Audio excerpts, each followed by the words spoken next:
Hello all, welcome to my YouTube channel Butterflies Choice. ಇವತ್ತು ನಮ್ಮ ಕ್ಲಾಸಲ್ಲಿ ನಾವು ಎಕ್ಸ್ಟರ್ನಲ್ ಎನ್ವಿರಾನ್ಮೆಂಟಲ್ ಫ್ಯಾಕ್ಟರ್ಸ್ ಬಗ್ಗೆ ಡಿಸ್ಕಸ್ ಮಾಡೋಣ. ನಮ್ಮ ಪ್ರೀವಿಯಸ್ ಕ್ಲಾಸಲ್ಲಿ ಬಿಸ್ನೆಸ್ ಎನ್ವಿರಾನ್ಮೆಂಟ್ ಅಂದರೆ ಏನು, ಅದರದ್ದು ಡಿಫರೆಂಟ್ ಫ್ಯಾಕ್ಟರ್ಸ್ ಬಗ್ಗೆ ನಾವು ಡಿಸ್ಕಸ್ ಮಾಡಿದ್ದೀವಿ. ಇವತ್ತಿನ ಕ್ಲಾಸಲ್ಲಿ ನಾವು external factors of business environment ಬಗ್ಗೆ ಡೀಟೇಲ್ ಆಗಿ ಡಿಸ್ಕಸ್ ಮಾಡೋಣ. ಎಕ್ಸ್ಟರ್ನಲ್ ಎನ್ವಿರಾನ್ಮೆಂಟ್ ಅಂತ ಹೇಳಿದರೆ ಏನು ಅಂತ ನಮ್ಮ ಪ್ರೀವಿಯಸ್ ಕ್ಲಾಸಲ್ಲಿ ನಾವು ಡಿಸ್ಕಸ್ ಮಾಡಿದ್ವಿ. ಎಕ್ಸ್ಟರ್ನಲ್ ಎನ್ವಿರಾನ್ಮೆಂಟ್ ಅಂತ ಹೇಳಿದರೆ ನಮ್ಮ ಕಂಟ್ರೋಲಲ್ಲಿ ಇಟ್ಕೊಳ್ಳಿಕ್ಕೆ ಆಗದೇ ಇರುವಂಥದ್ದು, beyond the control of a business. Under external business environment 6 components ಇದ್ದಾವೆ: demographic factor, economic factor, political factor, legal factor, technological factor, cultural factors. So ನಾವೀಗ ಒನ್ ಬೈ ಒನ್ ಆಲ್ ಫ್ಯಾಕ್ಟರ್ಸ್ನ ಡಿಸ್ಕಸ್ ಮಾಡೋಣ. First one, economic environment. All those economic factors which affect the functioning of a business ಅಂತ ಹೇಳಿದರೆ, economic factors ಅಂತ ಹೇಳಿದರೆ ಒಂದು ಕಂಟ್ರಿಯ ಅಥವಾ ಒಂದು ದೇಶದ ಎಕನಾಮಿಕ್ ಕಂಡೀಷನ್ ಅಥವಾ ಆರ್ಥಿಕ ಸ್ಥಿತಿ ಒಂದು ಬಿಸ್ನೆಸ್ ಮೇಲೆ ಏನೆಲ್ಲ ಪರಿಣಾಮ ಬೀರುತ್ತೆ ಅದನ್ನು ಎಕನಾಮಿಕ್ ಎನ್ವಿರಾನ್ಮೆಂಟ್ ಅಂತ ಹೇಳ್ತಾರೆ. For example, interest rate. ಒಂದು ಬ್ಯಾಂಕ್ನಿಂದ ಒಂದು ಬಿಸ್ನೆಸ್ ಲೋನ್ ತಗೊಳ್ತಿದೆ. ಆ ಸ್ಥಿತಿಯಲ್ಲಿ ಈ ಇಂಟ್ರೆಸ್ಟ್ ರೇಟ್ ಅಕಸ್ಮಾತ್ ಜಾಸ್ತಿ ಇದ್ದರೆ ಅಥವಾ ಇನ್ಕ್ರೀಸ್ ಇದ್ದರೆ ಆ ಕಂಪನಿಗೆ ಪರ್ಚೇಸಿಂಗ್ ಪವರ್ ಕಡಿಮೆ ಆಗುತ್ತೆ. ಇಂಟ್ರೆಸ್ಟ್ ಜಾಸ್ತಿ ಪೇ ಮಾಡಿದರೆ ಸೊ ನಮ್ಮ ಕೈಯಲ್ಲಿ ಕಡಿಮೆ ಅಮೌಂಟ್ ಇರುತ್ತೆ, ಆಗ ನಮಗೆ ಜಾಸ್ತಿ ಪರ್ಚೇಸ್ ಮಾಡೋಕ್ಕಾಗಲ್ಲ. So it is one of the example of economic environment. And one more is inflation. Inflation ಅಂತ ಹೇಳಿದರೆ increase in the value of money. ಒಂದು ವ್ಯಾಲ್ಯೂ ಆಫ್ ಮನಿ ಅಥವಾ ಒಂದು ಹಣದ ವ್ಯಾಲ್ಯೂ ಇನ್ಕ್ರೀಸ್ ಆಗ್ತಾ ಇದ್ದರೆ ಒಂದು ಕಂಪನಿದು profit increase. So our next concept is political environment. Political system which prevails in a country promotes and controls activities of a business. ಒಂದು ದೇಶದ ಪೊಲಿಟಿಕಲ್ ಸಿಸ್ಟಮ್ ಆ ದೇಶದ ಬಿಸ್ನೆಸ್ಸನ್ನು ಕಂಟ್ರೋಲ್ ಮತ್ತು ಪ್ರಮೋಟ್ ಮಾಡುತ್ತೆ.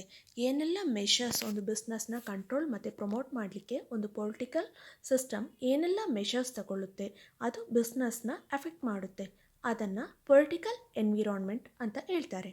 For example, policies towards business.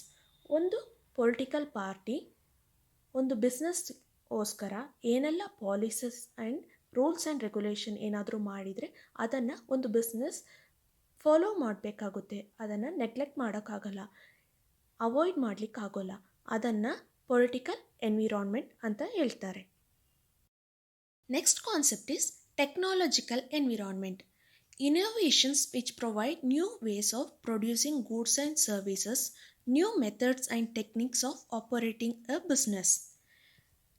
ಒಂದು ಬಿಸ್ನೆಸ್ಸಲ್ಲಿ ಹೊಸ new ways of producing goods and services, ಹೊಸ ರೀತಿಯ ಪ್ರಭಾವಗಳು, ವೇಸ್, ಮೆಥಡ್ಸ್ ಒಂದು ಬಿಸ್ನೆಸ್ಸಲ್ಲಿ ಗೂಡ್ಸ್ ಆ್ಯಂಡ್ ಸರ್ವಿಸಸ್ನ ಪ್ರೊಡ್ಯೂಸ್ ಮಾಡಲಿಕ್ಕೆ ಏನೆಲ್ಲ ಮೆಥಡ್ಗಳು, ಇನೋವೇಷನ್ಸ್ ಹೆಲ್ಪ್ ಮಾಡುತ್ತೆ ಅದನ್ನು ಟೆಕ್ನಾಲಜಿಕಲ್ ಚೇಂಜಸ್ ಅಥವಾ ಟೆಕ್ನಾಲಜಿಕಲ್ ಎನ್ವಿರಾನ್ಮೆಂಟ್ ಅಂತ ಹೇಳ್ತಾರೆ.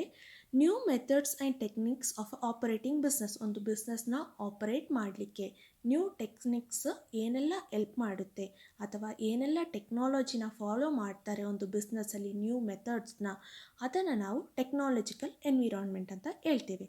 For example, use of computer. Nowadays computer use ಮಾಡೋದು ಜಾಸ್ತಿ ಆಗಿದ್ದಾರೆ. ಅರ್ಲಿಯರ್ ಡೇಸ್ ಮ್ಯಾನ್ಯುವಲಿ ಎಲ್ಲ ರಿಟರ್ನ್ ಬುಕ್ಸಲ್ಲಿ ರೆಕಾರ್ಡ್ ಮಾಡಿ ಎಲ್ಲ ರಿಟರ್ನ್ ಮೆಥಡಲ್ಲಿ ಅಕೌಂಟ್ಸ್ ಎಲ್ಲ ಬಿಸ್ನೆಸ್ಸಲ್ಲಿ ಮಾಡ್ತಾಯಿದ್ರು. ಆದರೆ ಪ್ರೆಸೆಂಟಲ್ಲಿ ಯೂಸ್ ಆಫ್ ಕಂಪ್ಯೂಟರ್ನ ಯೂಸ್ ಮಾಡಿ ಎಲ್ಲ ರೆಕಾರ್ಡ್ಸ್ನ ಮೇಂಟೈನ್ ಮಾಡ್ತೀವಿ. ಮತ್ತು ನೆಕ್ಸ್ಟ್ ಒನ್, ಆನ್ಲೈನ್ ಬಿಸ್ನೆಸ್. ಇದು ಕೂಡ ಒಂದು ಟೆಕ್ನಾಲಜಿ, ಹೊಸ ಟೆಕ್ನಾಲಜಿಕಲ್ ಚೇಂಜ್ ಆಗಿದೆ. ಎಲ್ಲ ಬಿಸ್ನೆಸ್ ನಾವು ಡೈರೆಕ್ಟ್ ಹೋಗಿ ಕಸ್ಟಮರ್ಸ್ ಪರ್ಚೇಸ್ ಮಾಡ್ತಿದ್ವಿ ಒಂದು ಶಾಪಿಂದ, ಈಗ ಎಲ್ಲ ಆನ್ಲೈನ್ ಬಿಸ್ನೆಸ್ ಆಗಿ ಥ್ರೂ ಎಲೆಕ್ಟ್ರಾನಿಕ್ ಮೋಡಲ್ಲಿ ನಾವು ಪರ್ಚೇಸ್ ಮಾಡಬಹುದಾಗಿದೆ. ಇದನ್ನು ಟೆಕ್ನಾಲಜಿಕಲ್ ಎನ್ವಿರಾನ್ಮೆಂಟಲ್ ಚೇಂಜಸ್ ಅಂತ ಹೇಳ್ತೇವೆ. Next is legal environment. It includes the acts that have been passed by the central and state government.